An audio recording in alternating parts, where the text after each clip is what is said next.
నమస్కారం city bulletin కి స్వాగతం ముందుగా హెడ్లైన్స్ మావోయిస్టు ప్రభావిత గ్రామీణ ప్రాంతాల్లో పోలీసు శాఖ ఆధ్వర్యంలో మెగా ఉచిత హెల్త్ క్యాంప్ అసాంఘిక శక్తులను ఉక్కుపాదంతో అణిచివేస్తాం Ramagundam police commissioner M Srinivas Mancherial జిల్లా కేంద్రంలో కొనసాగుతున్న సీఎం కప్ 2024 క్రీడా పోటీలు క్రీడాకారులను పరిచయం చేసుకుని పోటీలను ప్రారంభించిన జిల్లా కలెక్టర్ కుమార్ దీపక్ అదనపు కలెక్టర్ మోతీలాల్ కడెం ప్రాంత రైతులను సాగునీరు విడుదలపై అయోమయానికి గురిచేస్తున్న టీఆర్ఎస్ నాయకులు రైతులు టీఆర్ఎస్ నాయకుల మాటలు నమ్మవద్దని తెలిపిన జన్నారం మండల కాంగ్రెస్ నాయకులు మంచిర్యాల జిల్లా కేంద్రంలోని బాలుర పాఠశాల మైదానంలో ఈ నెల 17న ప్రారంభమైన సీఎం కప్ 2024 జిల్లా స్థాయి క్రీడా పోటీలు రెండవ రోజైన బుధవారం ఘనంగా నిర్వహించుకున్నారు. ఈ సందర్భంగా ఈరోజు జిల్లా కలెక్టర్ కుమార్ దీపక్ అదనపు కలెక్టర్ మోతీలాల్తో కలిసి ఈరోజు జరిగినటువంటి కబడ్డీ బాక్సింగ్ తైక్వాండో పోటీలను ప్రారంభించడం జరిగింది. జిల్లా కలెక్టర్ అధికారులతో కలిసి క్రీడాకారులను పరిచయం చేసుకుని వారిని క్రీడల పట్ల ప్రోత్సహిస్తూ స్వయంగా క్రీడాకారులతో ఈ రోజు నిర్వహించే వాలీబాల్ కబడ్డీ పోటీల్లో పాల్గొని ప్రారంభోత్సవం చేయడం జరిగింది. ఈ సందర్భంగా జిల్లా యువజన క్రీడా శాఖ అధికారి రాజ్వీర్ మాట్లాడుతూ నిన్నటి నుంచి ప్రారంభమైన సీఎం కప్ 2024 క్రీడా పోటీలు ఈ రోజు మరియు ఈ నెల 21వ తేదీ వరకు కొనసాగుతాయని అన్నారు. ఈ పోటీల్లో ఇదివరకే గ్రామీణ మండల స్థాయి నుండి పోటీలు నిర్వహించడం జరిగిందని అందులో గెలుపొందిన వారు జిల్లా స్థాయి సీఎం కప్ 24 పోటీల్లో పాల్గొంటున్నారని ఈ పోటీల్లో గెలుపొందిన వారిని రాష్ట్ర స్థాయిలో పంపించడం జరుగుతుందని అన్నారు. పోటీల్లో పాల్గొంటున్న క్రీడాకారులకు వ్యాయామం ఉపాధ్యాయులకు తగిన ఏర్పాట్లు చేయడం జరిగిందని అన్నారు. ఈ కార్యక్రమంలో క్రీడాకారులు పీఈటీలు పీడీలు తదితరులు పాల్గొన్నారు. సీఎం కప్ 24 తెలంగాణ రాష్ట్ర ప్రభుత్వం చేపట్టినటువంటి ఈ మెగా ఈవెంట్కు పల్లెల స్థాయి, మండల స్థాయి, జిల్లా స్థాయి అలాగే రాష్ట్ర స్థాయి పోటీలు కూడా నిర్వహించడం జరుగుతుంది. దాంట్లో భాగంగా మంచిర్యాల జిల్లాలో నిన్న జరిగినటువంటిది వాలీబాల్ అలాగే బాస్కెట్బాల్, యోగా, ఈ బ్యాడ్మింటన్ 4 ఈవెంట్లు జరగడం జరిగింది. దాంట్లో విజేతలైన వారికి అందరికీ కూడా 21వ తారీఖు నాడు ప్రైజ్ డిస్ట్రిబ్యూషన్ మరియు అలాగే సెలెక్షన్ కూడా అదే రోజు అనౌన్స్ చేయడం జరుగుతుంది. ఈరోజు కబడ్డీ, బాక్సింగ్, టైక్వాండో, కిక్ బాక్సింగ్ను అనివార్య కారణాల వల్ల 20వ తారీఖు నాడు మన 7 Hills స్కూల్లో పెట్టడం జరుగుతుంది. ఆ సెక్రటరీ వాళ్ళు ఇట్లా పిల్లలందరూ కూడా లేరు అన్నారు, వాళ్ళను మార్పు చేసినాం. దీన్ని దృష్టిలో పెట్టుకునేసి కిక్ బాక్సింగ్ పిల్లలు 20వ తారీఖు నాడు ఉషోదయ స్కూల్లో 7 Hills స్కూల్లో రిపోర్ట్ చేయవలసిందే కూర్చున్నాము. ఈ టోర్నమెంట్కు బాలబాలికలు రోజుకు ఒక టీమ్ గేమ్ అలాగే అన్ని విధాలుగా మన జిల్లా నుంచి విచ్చేస్తూ రోజుకు ఒక 1000 మెంబర్స్ పిల్లలకు ఇక్కడ అకామిడేషన్, ఫుడ్ ఫెసిలిటీస్, బస్ సౌకర్యం కూడా ప్రతి మండల స్థాయి నుంచి నిర్వహించడం జరిగింది. గౌరవ కలెక్టర్ శ్రీ కుమార్ దీపక్ గారి ఆధ్వర్యంలో ఏ జిల్లాలో నిర్వహించినట్టుగా బస్సు సౌకర్యం ప్రతి మండల హెడ్ క్వార్టర్ నుంచి వెళ్ళి క్రీడాకారులను ఇక్కడ తీసుకుని వచ్చి మళ్ళీ సాయంత్రం కంపేస్తానికి మళ్ళీ వాళ్ళ మండల హెడ్ క్వార్టర్లో వదిలిపెట్టడానికి సహకరించినటువంటి రాష్ట్ర ప్రభుత్వం ప్రతిష్టాత్మకంగా తీసుకున్నటువంటి చీఫ్ మినిస్టర్ కప్ క్రీడా పోటీలో భాగంగా మంచిర్యాల జిల్లా పరిధి లోపల నిన్న అనగా 17వ తారీఖు నుండి ఈ నెల 21వ తేదీ వరకు సుమారుగా 15 క్రీడల లోపల జిల్లా స్థాయి పోటీలు, అదేవిధంగా మిగతా 17 పోటీల లోపల ఎంపిక పోటీలు చేసేసి రాష్ట్రస్థాయి పోటీలకు పంపించడం జరుగుతుంది. దీనికి ప్రభుత్వ పరంగా అదేవిధంగా మున్సిపాలిటీ సిబ్బంది కానివ్వండి, జిల్లా కలెక్టర్ గారు కానివ్వండి, వివిధ ఆఫీసర్లు కానివ్వండి పూర్తిస్థాయిలో సహకారం అందించి ముందుకు తీసుకుపోతున్నారు. ఈ టోర్నమెంట్ నిర్వాహకులు గౌరవనీయులు డివైఎస్ గారి ఆధ్వర్యం లోపల జిల్లా క్రీడా సంఘాల బాధ్యులు, ఒలింపిక్ సంఘం మంచి పథకాలు సాధించే దిశగా మంచిర్యాల జిల్లా ముందుంటుందని, అదేవిధంగా నిన్న జరిగిన అసెంబ్లీలో స్పోర్ట్స్ బడ్జెట్లు తీర్మానం చేసినందుకు రాష్ట్ర ప్రభుత్వానికి క్రీడాకారుల తరఫున పేరున ప్రతి ఒక్కరికి ధన్యవాదాలు తెలియజేస్తున్నారు. మావోయిస్టు ప్రభావిత ప్రాంతాల్లో నివసించే ప్రజల సంక్షేమం, అభివృద్ధి కోసం పోలీసులు నిరంతర కృషి చేస్తున్నారని Ramagundam police commissioner M Srinivas అన్నారు. రామగుండం పోలీస్ కమిషనరేట్ మంచిర్యాల జిల్లాలోని మారుమూల మావోయిస్టు ప్రభావిత ప్రాంతాల్లో నీల్వాయి పోలీసుల ఆధ్వర్యంలో దస్నాపూర్ క్రాస్ రోడ్డు వద్ద ఆశ్రమ పాఠశాలలో ఉచిత మెగా వైద్య శిబిరాన్ని నిర్ణయించగా ముఖ్య అతిథిగా పాల్గొన్న పోలీస్ కమిషనర్ ఎం శ్రీనివాస్ ఉచిత వైద్య శిబిరాన్ని ప్రారంభించారు. ఈ సందర్భంగా Ramagundam police commissioner M Srinivas మాట్లాడుతూ ప్రజల సమస్యలు, అవసరాల కోసం, భద్రత కోసం ఒక అన్నలాగా, కుటుంబ పెద్దలాగా పోలీసు ఎల్లప్పుడూ అందుబాటులో ఉంటారని అన్నారు. మావోయిస్టు ప్రభావిత ప్రాంతాల్లో నివసించే ప్రజల సంక్షేమం అభివృద్ధి కోసమే కమిషనరేట్ పోలీస్ శాఖ శ్రమిస్తుందని తెలిపారు. అనారోగ్య సమస్యలతో బాధపడుతూ మారుమూల ప్రాంతాల్లో నివసిస్తున్న ప్రజలు ప్రజా శ్రేయస్సును, ప్రజల సమస్యలను దృష్టిలో ఉంచుకుని వైద్య శిబిరాలు ఏర్పాటు చేయడం జరుగుతుందని అన్నారు. ఆదివాసీ గ్రామస్తులు పోలీసులపై సదభిప్రాయాన్ని, ప్రభుత్వంపై ఉన్న నమ్మకాన్ని మరింత పెంపొందేలా గ్రామస్తులు సహకారంతో ఇలాంటి కార్యక్రమాలు నిరంతరం కొనసాగిస్తామని అన్నారు. ఎవరైనా అనుమానాస్పద వ్యక్తులు తమ గ్రామంలో కనిపించినా పోలీసులకు సమాచారం అందించాలని ప్రజలను కోరారు. అసాంఘిక కార్యకలాపాలకు పాల్పడే నిషేధిత మావోయిస్టులకు ఎలాంటి సహాయ సహకారాలు అందించకూడదని సూచించారు. ఎలాంటి సమస్యలు ఉన్నా స్థానిక పోలీస్ అధికారులకు పల్లెనిద్ర కార్యక్రమంలో భాగంగా మీ వద్దకు వచ్చిన అధికారులకు తెలియజేసి సమస్యలను పరిష్కరించుకోవాలని కోరారు. యువత బాగా చదువుకొని మంచి ఉద్యోగాల్లో చేరి ఏజెన్సీ ప్రాంత అభివృద్ధికి తోడ్పడాలని, తమ గ్రామానికి, జిల్లాకు మంచి పేరు తీసుకురావాలని కోరారు. అనంతరం వృద్ధులకు దుప్పట్లను, యువతకు వాలీబాల్ కిట్లను పోలీస్ కమిషనర్ పంపిణీ చేశారు. ఈ కార్యక్రమంలో additional DCP admin C Raju, Jaipur ACP Venkateswarlu, Chennur rural CA Sudhakar, Chennur town inspector Ravinder, Nilwa SI Shyam Patel, Kotapalli SI Rajender, Jaipur SI Sridhar తదితరులు పాల్గొన్నారు.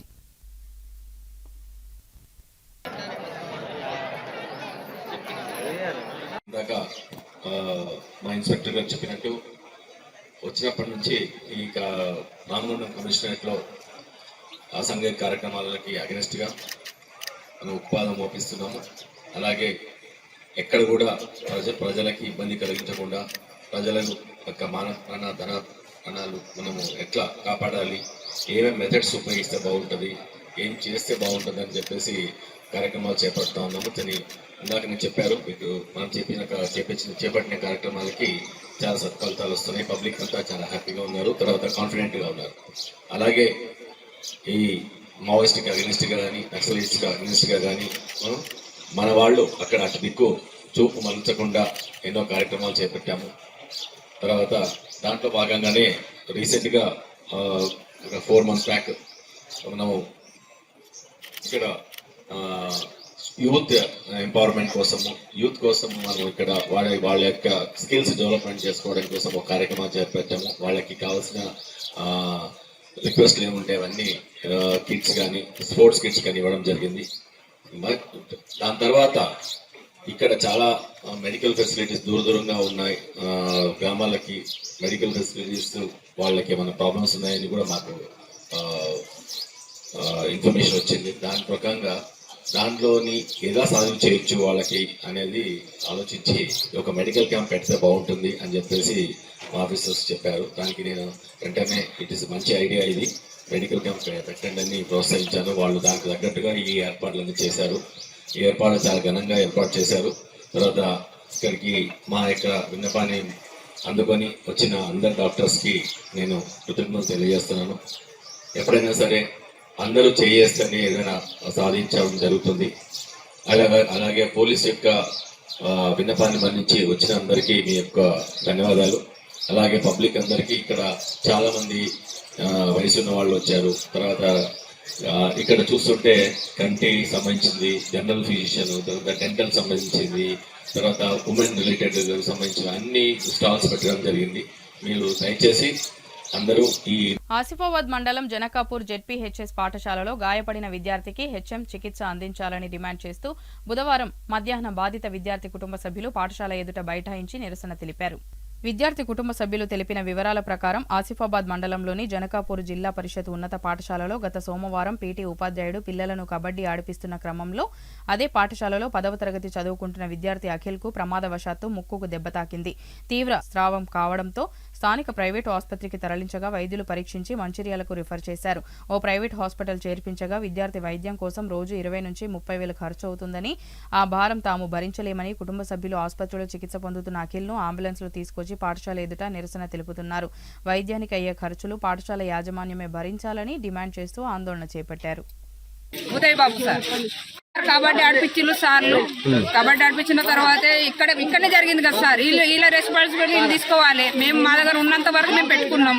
మాకు సోమతి లేదు సార్. రోజుకి మేము 15,000 ఎడకలు కట్టింది సార్. నిన్న సార్లు వచ్చి కడతామని అన్న వాళ్ళే మేము ఓకే అన్నాం. ఓకే అన్న తర్వాత వాళ్ళు డాక్టర్లు అన్నారు కదా 30,000 కట్టాలి, డొనేషన్ 30,000 కడితే మేము ట్రీట్మెంట్ చార్జ్ చేస్తాం అని అన్నారు. ట్రీట్మెంట్ చార్జ్ చేస్తామన్నారు సార్. తర్వాత సార్కి ఫోన్ చేస్తే మా పిల్లలు ఎట్లా ఉండే అంటే మేము కోరేది కదా ఏం ఆస్తులు కాదు పస్తులు కాదు.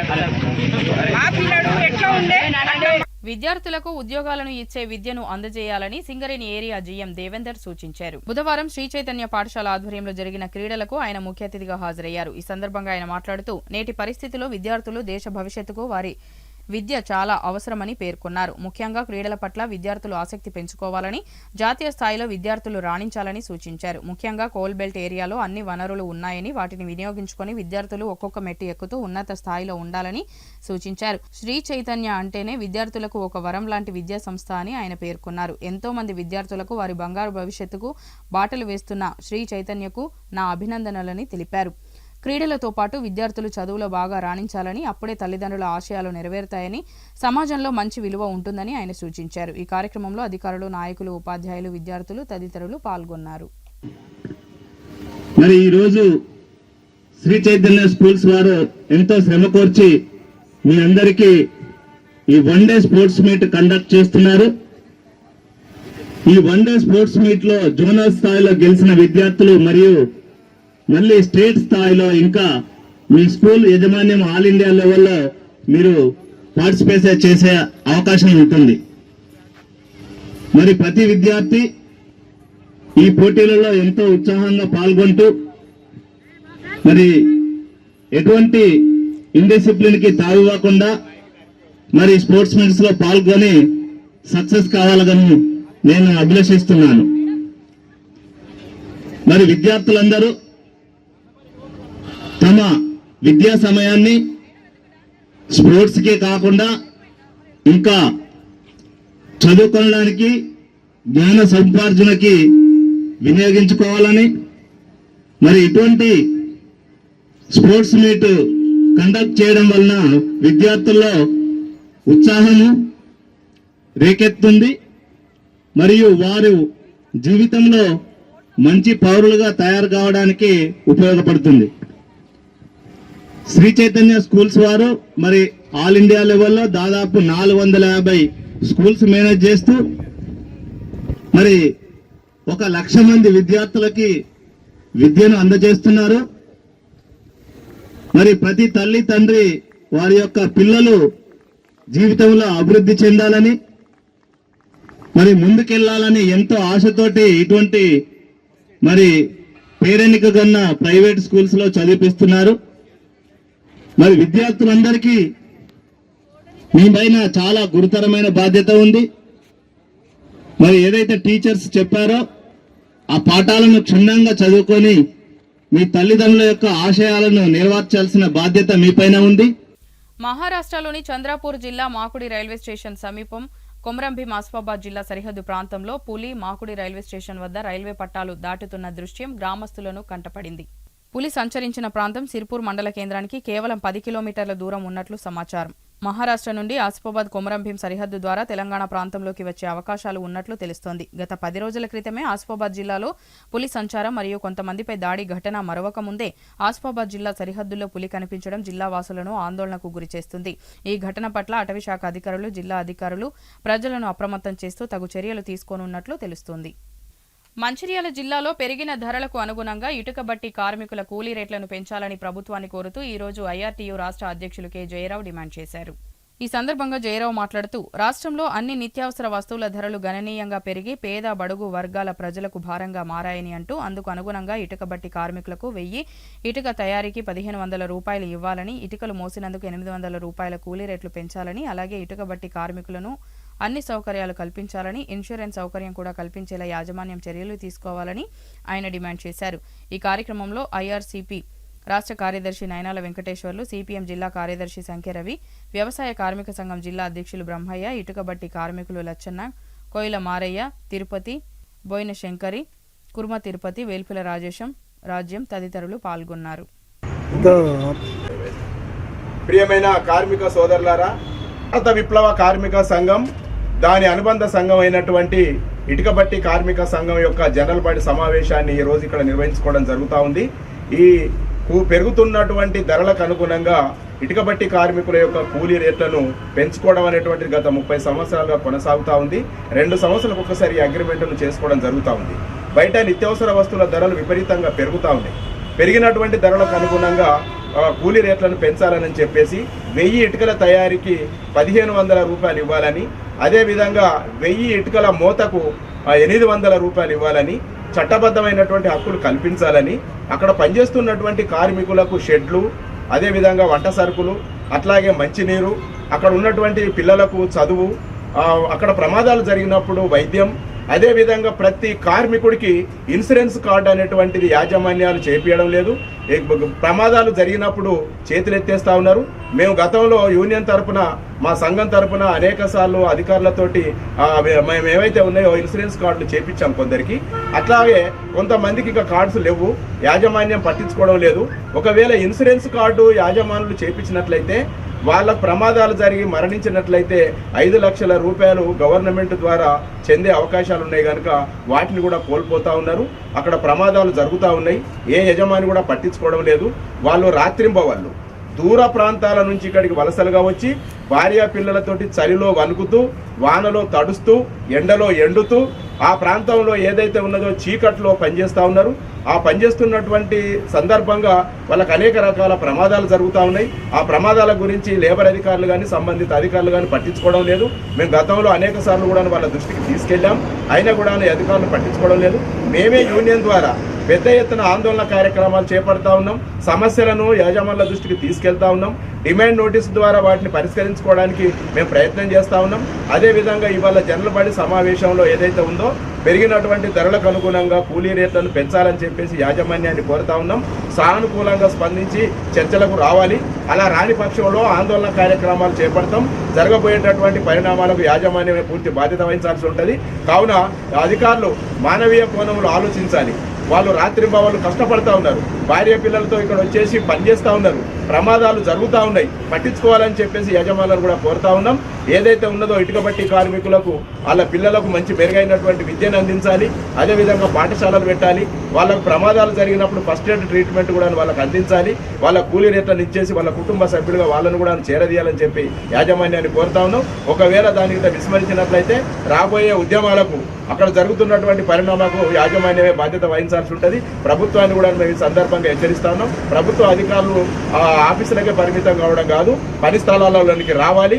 వాళ్ళ ఎక్కడ యజమాని దగ్గర పనిచేస్తూ ఉన్నారు, వాళ్లకు చట్టబద్ధమైనటువంటి హక్కులు వర్తిస్తూ ఉన్నాయా, వాళ్ళకు పిఎఫ్ కానీ ఈఎస్ఐ కానీ చట్టబద్ధమైనటువంటి హక్కులు కానీ, పెరిగినటువంటి ధరలకు అనుగుణంగా నిత్యావసర వస్తువుల ధరలు పెరిగినప్పుడు కూలీ రేట్లు పెంచడం కానీ, లేకపోతే వాళ్ళకి ఇంకేమైనా ఇతరతర అవసరాలు ఉన్నప్పుడు అధికారులు కూడా పర్యవేక్షణ జరగాలి. అధికారుల పర్యవేక్షణ ఎక్కడ కూడా జరుగుతలేదు. లేబర్ అధికారులు పట్టించుకునే దాఖలాలు లేవు. చిన్న పిల్లలతోటి బాల కార్మికులతో కూడా పని చేపించుకుంటా ఉన్నారు. బాల కార్మిక వ్యవస్థ ఉన్నప్పటికీ కూడాను అది ఇవాళ దున్నపోతు మీద వాన పడ్డట్టుగా అధికార యంత్రాంగం చూస్తూ ఉంది. ఇది మంచి పద్ధతి కాదు. అధికారులు కూడా సీరియస్ గా ఆలోచించాలని చెప్పేసి కోరుతా ఉన్నా. కడెం సాగునీరు విడుదలపై రైతులను అయోమయానికి గురి చేస్తున్న టీఆర్ఎస్ నాయకుల మాటలు నమ్మవద్దని విలేకరుల సమావేశం నిర్వహించారు కాంగ్రెస్ నాయకులు. మంచిర్యాల జిల్లా జన్నారం మండల కేంద్రంలో విలేకరుల సమావేశం నిర్వహించిన కాంగ్రెస్ నాయకులు ఈ సందర్భంగా వారు మాట్లాడుతూ, కడెం ఆయకట్టు రైతులను అయోమయానికి గురిచేసి రైతులను ఇబ్బంది పెట్టాలనే ఉద్దేశంతో టీఆర్ఎస్ నాయకులు జాన్సన్ నాయక్ కడెం నీరు విడుదల చేయాలని వినతి పత్రాలు ఇవ్వడం తగదు. అసలు యాసంగి పంటకు నీరు ఎప్పుడు విడుదల చేస్తారో నీకు మీ నాయకులకు తెలియదా? రైతుల పొలాలలో ఇంకా వడ్లు, వరిగడ్డి అలాగే ఉంది. నీరు విడుదల చేస్తే అవి తడిచిపోయే ప్రమాదం ఉందని, రైతులు త్రాగునీరు ఇప్పుడు ఇవ్వకండి అని ఎమ్మెల్యేకు చెప్పుకుంటుంటే మీరేమో నీరు విడుదల కావాలని అంటున్నారు. రైతుల నాయకులతో మీటింగ్ నిర్వహించి చర్చలు జరిపిన అనంతరం ఎప్పుడు నీరు విడుదల చేస్తే రైతులకు ఉపయుక్తంగా ఉంటుందో చర్చించి సాంకేతిక ప్రమాణాలకు అనుగుణంగా అధికారులు నీటి విడుదల తేదీలను నిర్ణయించి రైతులకు తెలియజేస్తారు. అధికారుల నిర్ణయం ప్రకారం రైతులు సాగుకు సమాయత్తం కావాలని సూచించారు. టిఆర్ఎస్ నాయకుడు జాన్సన్ నాయక్ అతని అనుచరులు కలిసి కడెం ప్రాజెక్ట్ కింద ఉన్న వేసంగానికి నీళ్లు విడుదల చేయాలని వినతి పత్రం ఇచ్చేందుకు వెళ్తున్నారు. జాన్సన్ నాయకుని ఒక సూటిగా అడుగుతున్నా, నువ్వు అయితే అమెరికాలో ఉన్నావు, నీకైతే వ్యవసాయం తెలియదు, నీకు ఇక్కడ పొలం లేదు, నీకు వడ్లు అంటే తెలియదు, వేసంగి అంటే తెలియదు, ఆ వానాకాలం అంటే తెలియదు. కానీ నీ ఎంబడి ఉన్న జుంగగడ కన్నా తెలిసి ఉండాలి కదా, వర్షాకాలంలో నీళ్ళు ఎప్పుడు వదిలిపెడతారు, ఏసంగికు కాలువ నీళ్ళు ఎప్పుడు వదిలిపెడతారు. రైతులేమో వాటర్ వదిలిపెట్టదని మా ఎమ్మెల్యే గారికి వచ్చి వేడుకుంటారు, ఇంకా 15 రోజుల తర్వాత నీళ్లు వదిలిపెట్టాలని. వీళ్ళేమో నీళ్లు వదిలిపెట్టాలని వీళ్ళు వినతి పత్రం ఇస్తున్నారు. జాన్సన్ గారు, మీకు ఎవరైనా రైతు వచ్చి నీళ్లు వదిలిపెట్టాలని మిమ్మల్ని ఏమైనా అడిగినరా? లేకపోతే మీకున్న జ్ఞానం కొద్ది మీరు పోయి నీళ్లు వదిలిపెట్టాలంటున్నా? మా గౌరవ ఎమ్మెల్యే శాసనసభ్యులు వెడమ బొజ్జు గారు 1 నెల క్రితమే వేసంగి పంటకు నీళ్లు ఇస్తామని ప్రకటించడం జరిగింది. అది నువ్వు గ్రహించకుండా ఏదో నీ జింకుల కోసం ఏదో ఒక టీఆర్ఎస్ పార్టీ నుంచి ఎమ్మెల్యేగా పోటీ చేసినటువంటి వ్యక్తి, ఆ వ్యక్తికి ప్రాజెక్టు మేనేజ్మెంట్ విషయాలు తెలియకుండా నీళ్లు ఇడుస్తారని తెలిసిన తర్వాత నీళ్ల విడుదల కోసం ప్రజల ముందు నాటకాలు ఆడుతూ విజ్ఞప్తి పత్రాలు ఇస్తున్నటువంటి జాన్సన్ నాయక్ గారిని సూటిగా ఒక ప్రశ్న అడుగుతున్నాం. అసలు మేనేజ్మెంట్, కాడా మేనేజ్మెంట్, అక్కడ ఉన్నటువంటి అధికారులు నీళ్లు ఏ విధంగా విడుస్తారనే విషయాలు తెలియకుండా మాట్లాడడం విడ్డూరం. కాడా మేనేజ్మెంట్లో ఆ డ్యామ్ కింద ఉన్నటువంటి ఆయకట్టు ప్రాంత రైతులతోని సమావేశం పెట్టిన తర్వాత అధికారులు, ఎమ్మెల్యేలు నీళ్లు విడుదల చేస్తారనే విషయం తెలియకుండా ఈరోజు ప్రజల దృష్టిని మరల్చడానికి, ఎమ్మెల్యే వెడప బొజ్జును అప్రదిష్ట పాలు చేయడానికి చేస్తున్నటువంటి కుట్రలను ప్రజలు గమనిస్తున్నారు. ఈ ఎగ్జిక్యూటివ్ ఇంజనీర్ ఎస్సీ గారు సమావేశం నిర్వహించిన తర్వాత ఏ డిస్ట్రిబ్యూటరీ వరకు వాటర్ ఇచ్చి మరి దాని కింద రబీ వేయాలా, ఏ పంట వేయాలనేది వాళ్ళు డిసైడ్ చేసి చేస్తారనే విషయాన్ని కూడా తెలియకుండా కేవలం ఏదో చిన్న చిన్న కేసులు వేస్తూ ఈరోజు జాన్సన్ నాయక్ గారు కడెం నీళ్లు వదలాలనే ఒక నినాదంతో రిప్రజెంటేటివ్ ఇవ్వడానికి వెళ్తున్నట్టు తెలిసింది. వారికి పరిజ్ఞానం ఉండి చేస్తున్నారా, పరిజ్ఞానం లేక చేస్తున్నారా కూడా అర్థం కావడం లేదు. ఒక రైతుకు నీళ్లు ఎప్పుడు ఇవ్వాలి, ఆబీకి ఎప్పుడు నీళ్ళు ఇవ్వాలి, రబీకి ఎప్పుడు నీళ్ళు ఇవ్వాలి అనే సంగతి వారికి తెలియనట్టున్నది. తన చుట్టూ ఉన్న వంగమాలకైనా తెలిసి ఉండాలి. మనం ఇచ్చే 6 దడి పంటలకు ఏదైతే కడెం ప్రాజెక్టు కింద 2వ పంటకు నీళ్ళు ఇస్తున్నామో అది జనవరి నుంచే ఇస్తారు. ఎప్పుడు కూడా అది 6 దళ్ళకు నీళ్ళు ఇస్తారు. ఆ షెడ్యూల్ ప్రకారంగా నీళ్ళు వస్తాయి. అది కాకుండా కావాలేదో ఉనికి కోల్పోయిన బీఆర్ఎస్ పార్టీ ఉనికి కాపాడుకోవడం కోసం, ఏదో ప్రజా సమస్యల మీద మేము పోరాడుతున్నామని చెప్పుకోవడం కోసం ఇలాంటి జిమ్మిక్కులు చేయడం ఆయనకు తగలిది. ఎందుకంటే రైతులకు ఏం కావాలని పూర్తి కాంగ్రెస్ పార్టీకి తెలంగాణ రాష్ట్ర సీఎం రేవంత్ రెడ్డి మాకు ఇచ్చిన హామీలను నెరవేర్చాలని కోరుతూ ఆసిఫాబాద్ జిల్లా కలెక్టరేట్ ఎదుట సమగ్ర శిక్ష అభియాన్ ఉద్యోగులు చేపట్టిన నిరవధిక సమ్మె బుధవారానికి 9వ రోజుకు చేరుకుంది. సమ్మెలో భాగంగా వారు మాట్లాడుతూ తమ న్యాయపరమైన డిమాండ్ల సాధన కోసం 9 రోజులుగా నిరసనలు సమ్మె చేస్తున్నా ప్రభుత్వం పట్టించుకోవడం లేదని ఆవేదన వ్యక్తం చేశారు. కస్తూర్బా విద్యాలయంలో బోధన నిలిచిపోయినా కల్లుండి కబోదిలా వ్యవహరిస్తున్నదని, అందుకే తాము కండ్లకు గంతలు కట్టుకుని నిరసన వ్యక్తం చేసినట్లు తెలిపారు. ఇచ్చిన హామీని సీఎం రేవంత్ రెడ్డి నిలబెట్టుకోవాలని డిమాండ్ చేశారు. తమ సమస్యలను పరిష్కరించకుంటే రానున్న రోజుల్లో ప్రజా సంఘాల మద్దతుతో సమ్మెను ఉధృతం చేసి విద్యా వ్యవస్థను స్తంభింపజేస్తామని హెచ్చరించారు. లేకుండే when I was in Warangal, మన కేసీఆర్ గారు, కోదండరామ్ గారు, ఈటెల రాజేందర్ పాపం వెరీ ఫ్యూ స్ట్రెంత్ తోటి మెల్లమెల్లగా ఆ యూనియన్ స్ట్రాంగ్ చేయడం జరిగింది ఉద్యమాన్ని. కానీ మనది అట్లా కాదు. సచ్ ఏ వెరీ గుడ్ డిసిప్లిన్తో అందరూ ఉన్నారు. మీ పిల్లలు కూడా ఏమాత్రం ఇబ్బంది పడకుండా ఆల్టర్నేట్ అరేంజ్ చేయడం this is not a joke. ఒకసారి సమ్మె లెటర్ ఇచ్చిన తర్వాత కూడా పిల్లలు మన పిల్లలే అనే ఆలోచనతోటి కూడా మీరు ఆల్టర్నేట్ అరేంజ్ చేయడం అనేది really it so happy and this is a good message to government also. అంటే అందరూ కూడా మీ గురించి ఆలోచిస్తున్నారు. ఇంత మంచి డిసిప్లిన్ వేలో ఉద్యమం, ఈ సమ్మె కొనసాగుతుంది. కాబట్టి కాకపోతే ఎప్పుడైనా లైఫ్లో ఇట్లాంటి సందర్భంలో ఏ కోణంలో కూడా డిసప్పాయింట్ కావద్దు. ఉద్యమాన్ని జాయ్ఫుల్గా, పాజిటివ్ ఎనర్జీగా, మైండ్ స్టేట్ అనేది స్ట్రాంగ్గా ఉండాలి. వారం రోజులు అయిపోయింది కదా, ఇంకేముంది, ఏదో చిన్న మెసేజ్ పెట్టారు అయిపోయింది కదా, మన పని సక్సెస్ అయినట్టే కదా అని చెప్పేసి ఈ టైప్లో ఉండదు. ఎందుకంటే near about 10 to Kethanapalli municipality పరిధిలోని శ్రీ కోదండ రామాలయం అయ్యప్ప స్వామి దేవాలయంలో బుధవారం మండల పూజా మహోత్సవం అత్యంత వైభవంగా నిర్వహించారు. పూజా కార్యక్రమంలో భాగంగా ఉదయం అయ్యప్ప స్వామికి సుప్రభాత సేవ, పంచామృత అభిషేకం, అలంకరణ, హారతి, మంత్రపుష్పం, లక్ష్మీ గణపతి హోమం, మహాపూర్ణాహుతి పూజా కార్యక్రమాలను ఆలయ ప్రధాన అర్చకులు అంబాప్రసాద్ నేతృత్వంలో అర్చకుల వేద మంత్రోచ్చరణల మధ్య అత్యంత వైభవంగా నిర్వహించారు. అనంతరం భక్తులకు తీర్థ ప్రసాదాలను అందజేసి మహా అన్నదాన కార్యక్రమం చేపట్టారు. ఈ కార్యక్రమంలో ఆలయ కమిటీ సభ్యులు, అయ్యప్ప స్వామి భక్తులు తదితరులు పాల్గొన్నారు.